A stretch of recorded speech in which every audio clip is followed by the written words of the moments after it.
Bom dia, gente. Bom dia, boa tarde, boa noite. Não importa a hora que você está acessando, o que importa é você estar sempre na nossa sala de aula virtual.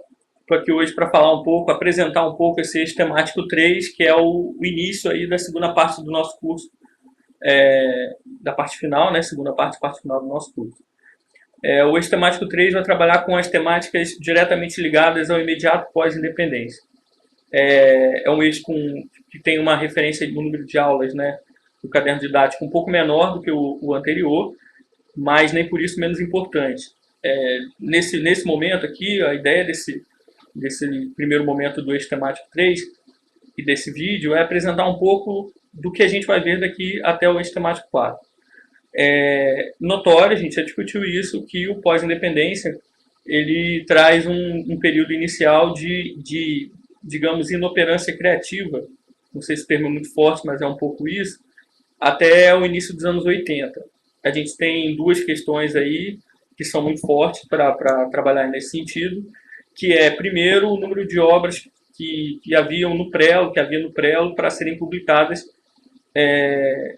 e não tinham sido publicadas por conta da censura política do processo colonial, da PIDE, enfim, né, obras que atacavam diretamente o colonizador, logicamente não teriam sido publicadas de maneira tranquila logo lá no início. Então, esse é um dos pontos que trava um pouco essa produção nova. E a outra questão é a necessidade de afirmar a vitória na luta pela libertação através da exaltação de heróis nacionais e principalmente dos novos modelos que vão ser implantados em todos os espaços. E eu estou falando aqui de Angola, de Moçambique, de Cabo Verde, da Guiné, enfim. A gente não está pensando só num espaço, enfim, de maneira mais específica. Então a gente vai ter aí um momento que é um momento de, antes de pensar o que vamos fazer agora com esse território livre dos portugueses e do processo colonial, pensar no momento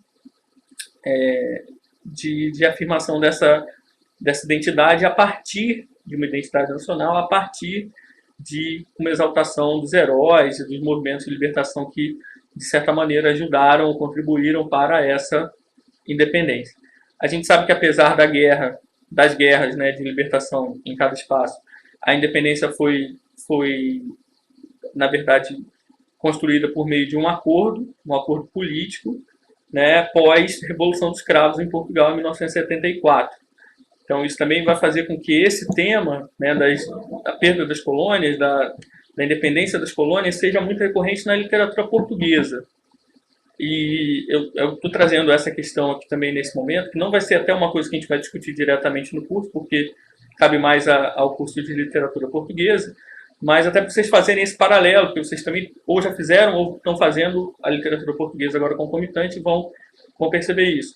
As literaturas pós-revolução, a literatura portuguesa pós-revolução dos escravos vai trabalhar muito também com os espaços africanos, principalmente porque a temática da guerra colonial, ela já estava presente em algumas obras de literatura portuguesa no momento em que as literaturas africanas estavam discutindo aí a libertação, a conscientização, a luta, enfim, coisas do tipo.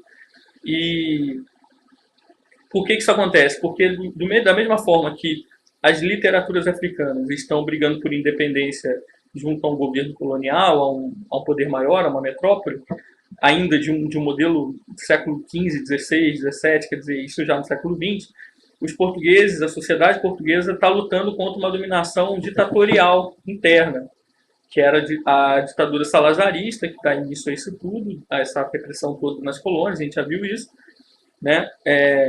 Dá início a essa nova fase da colonização, não a colonização em si, a colonização é muito mais antiga, mas a essa nova fase opressora da colonização, e já sem o Salazar, agora com o Maurício Caetano,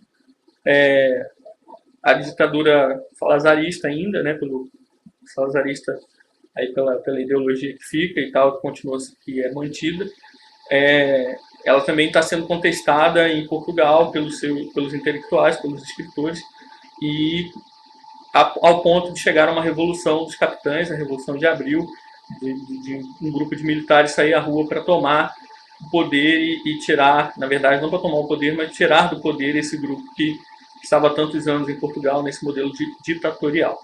Então, nesse sentido, nesse momento do pós-independências aí, o 75 até os anos 80, a década de 80 como um todo, né, a gente ainda vai ter muito nas duas literaturas, tanto as africanas de língua portuguesa como na literatura portuguesa, o reflexo desse momento e uma discussão muito grande de nomenclaturas, de quando se compara as obras, né, de visões diferentes. Os portugueses vão olhar muito isso para falar muito dos retornados, ou seja, aqueles que tinham ido constituir vida na colônia, que já não tinham espaço na sociedade portuguesa quando saíram e vão ter menos ainda quando regressam. Né, enquanto os autores africanos de língua portuguesa vão estar discutindo exatamente os espaços deixados por esses portugueses, né, e quem os assume, como os assume, se isso tem mudança, se não tem.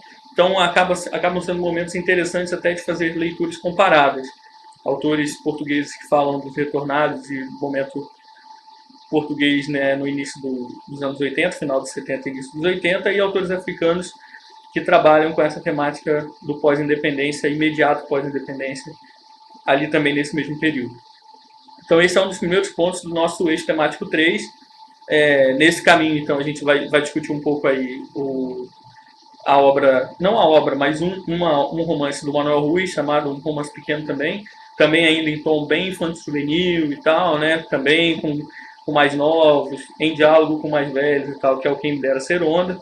A gente vai ver nesse período, a gente tem 2 aulas de caderno didático, que a gente vai tentar condensar aqui e discutir, de repente, mais ou menos, vamos ver como é que vai ser a receptividade de vocês, sobre o Mia Couto, né, que é um dos primeiros a escrever no século esqueci, um dos primeiros a escrever na década de 80, a publicar o seu livro de poemas, né, o Raiz de Orvalho, que vocês devem ter estudado lá no Literaturas Africanas 1. E está ali já pensando nesse momento do pré-independência e vai começar a lançar os seus livros de prosa ainda nos anos 80, de contos, e depois seus primeiros romances, como Terra Sonâmbula, né, Um Rio Chamado Tempo, Uma Casa Chamada Terra, e a gente vai trabalhar um pouco com esses títulos e com esse universo do Mia Couto aí que tanto permeia o pós-independência. A gente vai ter 2 aulas para isso. A gente volta ao PPTela, que foi nossa aula anterior. A gente focou na aula anterior mais no Geração da Utopia, no Aventuras de Ingunga, né, e tudo mais. A gente volta ao PPTela com o Luege para discutir um pouco mais, já mais na frente, lá nos anos 90, para discutir um pouco mais dessa nova sociedade angolana, por consequência africana de língua portuguesa. Esse eixo temático é um eixo temático que eu considero fundamental. Eu falo sempre isso, né? Quando escutam, vocês devem ficar pensando assim, pô, tudo ele considera fundamental. Mas cada coisa que eu falo é fundamental para um sentido, né? E aqui, esse eixo temático, eu acho que é fundamental para a gente entender como essas literaturas começam a se consolidar, não mais como espaço de luta, como espaço político, como espaço de engajamento, como o ideário nacional e tal, mas como elas começam a se consolidar como literatura, no sentido estético. Né? Não que o que foi produzido antes da independência não tivesse esse sentido estético e não seja considerado literatura. Não confundam isso, não digam isso na prova, principalmente. Mas esse é um momento de valorização, principalmente do sujeito. A gente tem no pré-independência uma valorização muito grande do coletivo, mesmo quando a gente tem um sujeito poético ou um sujeito, ou um narrador em primeira pessoa, ele está sempre preocupado em expor ou dialogar ou estar em consonância com o coletivo. E aqui não, nesse momento a gente vai começar a ver como se constroem as narrativas da individualidade. O que vocês já viram na poesia do pós-independência, no período anterior, né, desse curso de letras, e que a gente vai ver agora como funciona basicamente na escrita em prosa, né, como as individualidades vão sobressair, como a questão estética é construída, de certa maneira, em cima dessas individualidades, e principalmente como a leitura crítica do espaço do pós-independência, guerras civis, a briga entre os movimentos de libertação, enfim, todo esse arcabouço aí, todas essas questões que a gente vai discutir. Enfim, tem uma outra ainda, que é a afirmação do momento que você tem que afirmar a nacionalidade, mas que todo o resto do mundo, né, pelo menos grande parte do mundo já está afirmando uma espécie de, entre aspas, globalização ou de unificação de ideias e tal, e a gente está afirmando a identidade nacional, né, uma coisa tão século XIX, mas a gente está afirmando no final do século XX. Então, isso também vai ser uma crise identitária muito grande para essa produção do pós-independência. E a gente vai perceber muito isso na prosa, nesse eixo temático 3 aí, principalmente na prosa do Miyakoto. A gente vai trabalhar bastante com isso. Então, por isso que eu digo que esse eixo 3 é fundamental, mas é fundamental para a gente pensar que essas literaturas estão agora sim construindo um sistema literário, porque elas conseguem já recuperar temáticas, outros autores, outros momentos da sua história, do pré-independência, repensá-los na escrita e projetar questões aí que ainda vão ser discutidas por novos autores em gerações seguintes. Então, eu acho que não é que esses autores sejam geniais e consigam consolidar uma literatura africana de língua portuguesa. Não é isso. Mas é que a prática deles consolida esse caminho, esse percurso literário que vem sendo construído desde o final do século XIX, início do século XX, que a gente está analisando aqui desde o início do curso.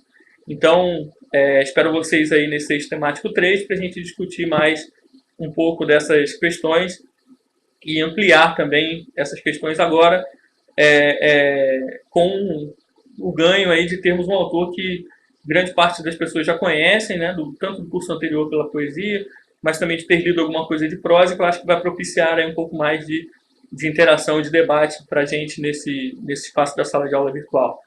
Um grande abraço a todos vocês, uma excelente semana de estudos, dúvidas, questões, postem nos fóruns e mandem mensagem também, tem lá a ferramenta de mandar mensagem. Todo mundo até hoje que me mandou mensagem recebeu a resposta o mais rápido possível. Quando eu vejo, já tento procurar para saber o que é para responder, se é uma questão, uma dúvida acadêmica ou se é uma dúvida administrativa da plataforma, alguma coisa nesse sentido. Então, utilizem esses meios para vir aqui para a gente, trazer essas questões para a gente aí nessa reta final do curso agora que se inicia, para a gente terminar bem, assim como a gente começou esse nosso contato, esse nosso trabalho. Grande abraço, gente. Até mais. Boa semana.